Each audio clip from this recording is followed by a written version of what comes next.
I have a dream.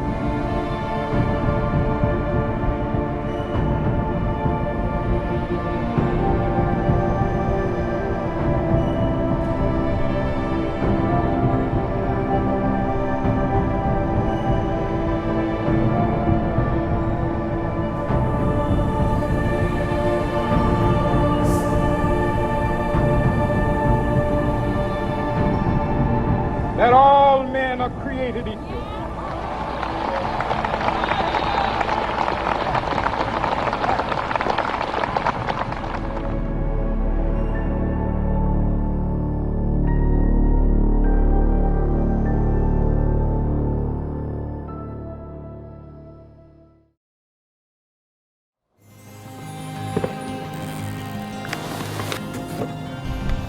We're in Charlottesville, Virginia for the start of the Ride for Freedom USA East Coast Cycling Tour.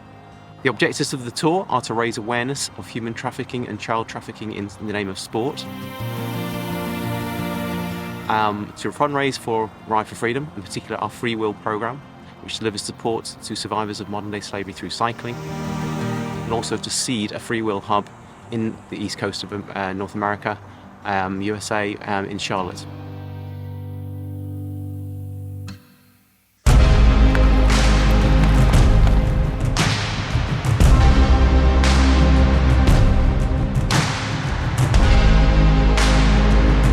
That was an awesome first day. Really lovely, beautiful ride through stunning scenery. We sort of rode across the Blue Ridge Mountains, which cross the Appalachian Trail, which is really legendary stuff. And then we sort of coasted down the rest of the afternoon. So it was an absolutely beautiful day. Really, really great start. So here we are, day 2. Just wanted to sort of say a few words around the sense of freedom that I experienced yesterday on the ride.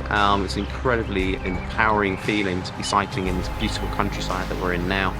And it just gives a sense of the mission that Ride for Freedom's on when we talk about the sense of freedom that cycling gives to everybody, and not least to survivors of modern day slavery. And that's a real focus of our Freewheel program, where we empower survivors of modern day slavery to cycle, modern day slavery and human trafficking to cycle. But that sense of freedom that I feel, that everybody feels when they cycle, is a really, really enabling aspect for survivors of modern day slavery. We just stopped for lunch in Buchanan, and I was sitting here, minding my own business, just finishing lunch, and a lady came up to us and said, "Hi, where are you cycling from? Or where are you cycling to?" And my husband and a friend of his are cycling across America, and they're going to be passing through here in a few minutes, so we just wanted to say hello to you. Turns out, long story short, that not only they're American, not only did they for a little while live in a place called Preston, which is not far from where I come from in Southport in the northwest of England, but also they have a real, they run an organisation which supports challenged athletes, physically challenged athletes. There's huge connections and similarities and crossovers between our campaign and their campaign, because a lot of people who are suffering from physical and mental disabilities are incredibly vulnerable to being sexually exploited and trafficked and labour exploited.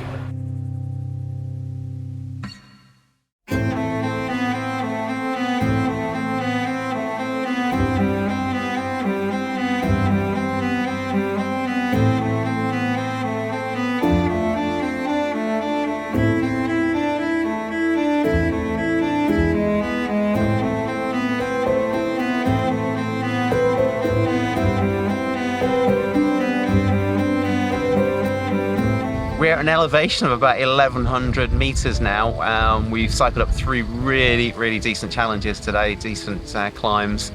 Yeah, it's been pretty tiring, but it's worth it. Aching a little bit now, to be quite honest with you. Day 3, it's nearly done 300 kilometers in 3 days. But this isn't suffering, this is just a little bit of discomfort. Nothing compared to what victims of modern day slavery and human trafficking suffer. That is what is called suffering. This is just a bit of discomfort, and by tomorrow it'll have gone. I have a choice about what I'm doing. Victims of trafficking and modern slavery do not have any choices. They are coerced, they're forced, they're exploited, yeah, they have no volition over their over anything at all.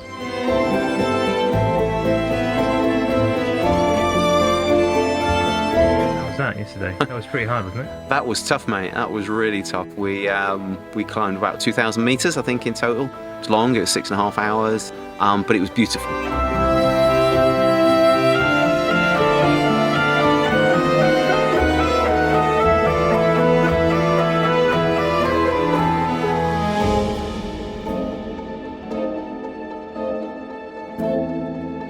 Okay, so we got a 7:30 start this morning because we're heading down to Charlotte to go and watch the game of the Carolina Panthers versus the San Francisco 49ers, national football game. Hooking up with some executives there to talk about the issue of human trafficking in sport.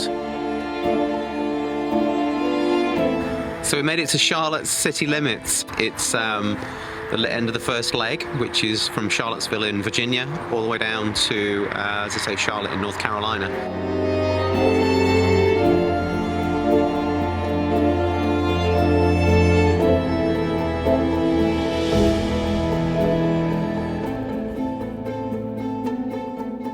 We're outside the Bank of America Stadium, which is home of Charlotte FC and the Carolina Panthers. We're here today to meet with the Charlotte FC Soccer Club. And we're here to talk about the issue of human trafficking and child trafficking in sport, particularly in soccer, with the club. We're also here to talk to them about our Freewheel program and how they can get behind the whole program and support it.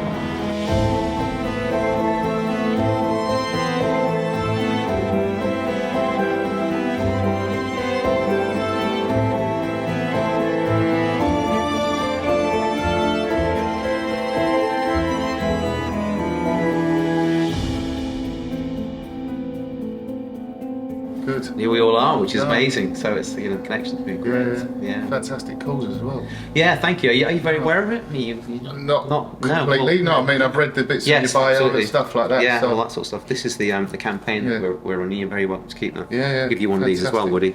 It's the red card campaign. So we literally showing a red card to human trafficking in sports, but particularly in football as we call it, but soccer as you call it over here, obviously. Yeah. So this is the campaign to raise awareness of this issue, and its majority it's the Trafficking in Persons report of 2020, which is US government reports, they sort of evidence that in Europe there are 15,000 people trafficked in the name of football. Soccer alone. Yeah. In the name of football? In the name of it, yeah. Wow. So the clubs aren't even aware of it often, because what happens, criminal gangs attract young kids or whatever who have some talent in places in West Africa and other countries, tell them they can get them a trial. Right. These trials don't exist. So the clubs don't know they exist, and then when they come over here, they just get enslaved, they get exploited, and they get forced into criminal activities, and that's all. And this is a form of modern slavery, as we call it. So, wow, it's just nuts, that this can happen. Yeah. And we think, I've not actually seen any research to say it does happen in America, but it must be happening in America. Sure, it does. Yes. Part of our prevention, and then also really part of our rescue program, we have investigators on staff, and so they train law enforcement on how to work with or how to spot the signs, and as well as medical professionals.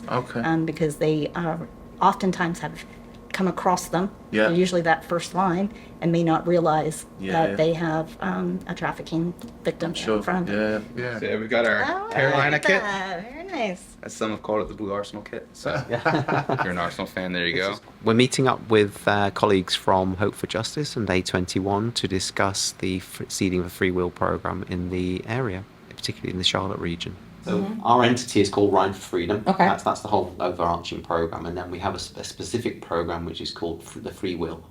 And the Freewheel, we have 2 hubs going in the UK that we've set up now, and one is in London and one is in the middle of the country, in the second biggest city called Birmingham.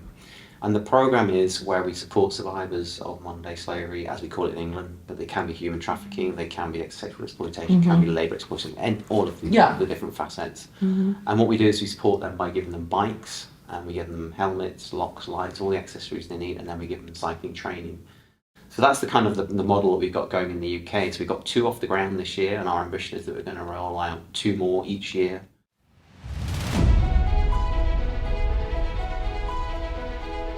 It's day 7 today. We've just had day 6 in Charlotte, which was an amazing experience. Now today, we're heading up towards Washington, DC. It's going to take about 6 days to get up there in total, and it's just over 500 miles. So really looking forward to getting this second leg underway.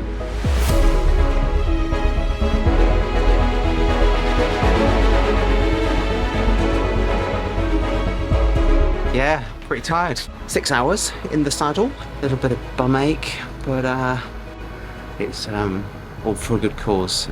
So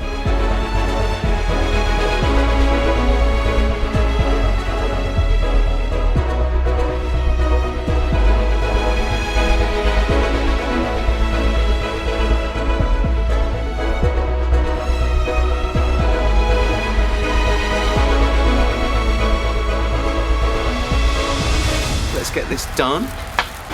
It's 149 kilometers today, so it's going to be the longest day of the trip.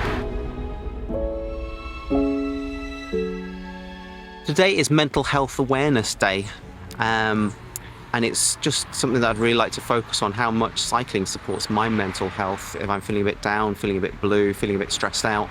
I know that getting out on my bike really starts to alleviate those symptoms and makes me feel 100% better. So can you imagine how much of an impact that must have for people who are suffering from modern day slavery, who are victims of human trafficking or labour exploitation? The feeling of freedom that must give them, and empowerment, and the well-being that gives to their mental health must be enormous. So that's a really positive aspect of cycling. And we've evidenced this through our Freewheel programme. When we did the pilot programme, that was the catalyst for being able to roll out the programme, because it was very much evident that cycling does support their physical and mental health, particularly their mental health.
Not that shallow.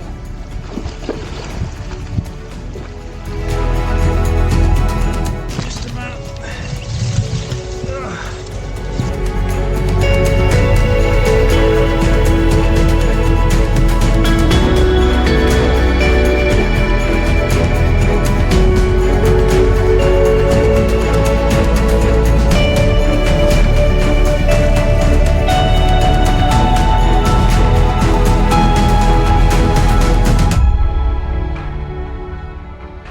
Just arrived in Washington DC. Significance of the Lincoln Memorial is that Abraham Lincoln was the president at the time of the Emancipation Proclamation in 1862, and it's interesting to note that while we're here, and obviously slavery was abolished then, and it was abolished earlier in the UK, slavery still exists, and there are now more people enslaved, up to just under 50 million according to the latest statistics, and there are more people enslaved in modern slavery than there ever have been historically. So it's really significant that that's why we've chosen to come to DC this time, and we're showing our red card campaign as liberally as we can. It's 18th of October, which is International Anti-Slavery Day. It's a fitting time to obviously be here. Lincoln famously said that if slavery isn't wrong, then nothing is wrong. And that's been a message that I've carried with me throughout this tour over the last couple of weeks as we've cycled throughout the east coast of America, from Charlottesville down to Charlotte and then back up to Washington DC. It's been an absolutely memorable tour. It's been hugely impactful. We've met with several soccer clubs, sports franchises, and engaged with them along the way, and had some superb press coverage too, and some great social media engagements as well. So it's been a hugely successful tour. I'd like to say a big thank you to all of our supporters. So yeah, it's been truly memorable, and yeah, perfect ending to the tour.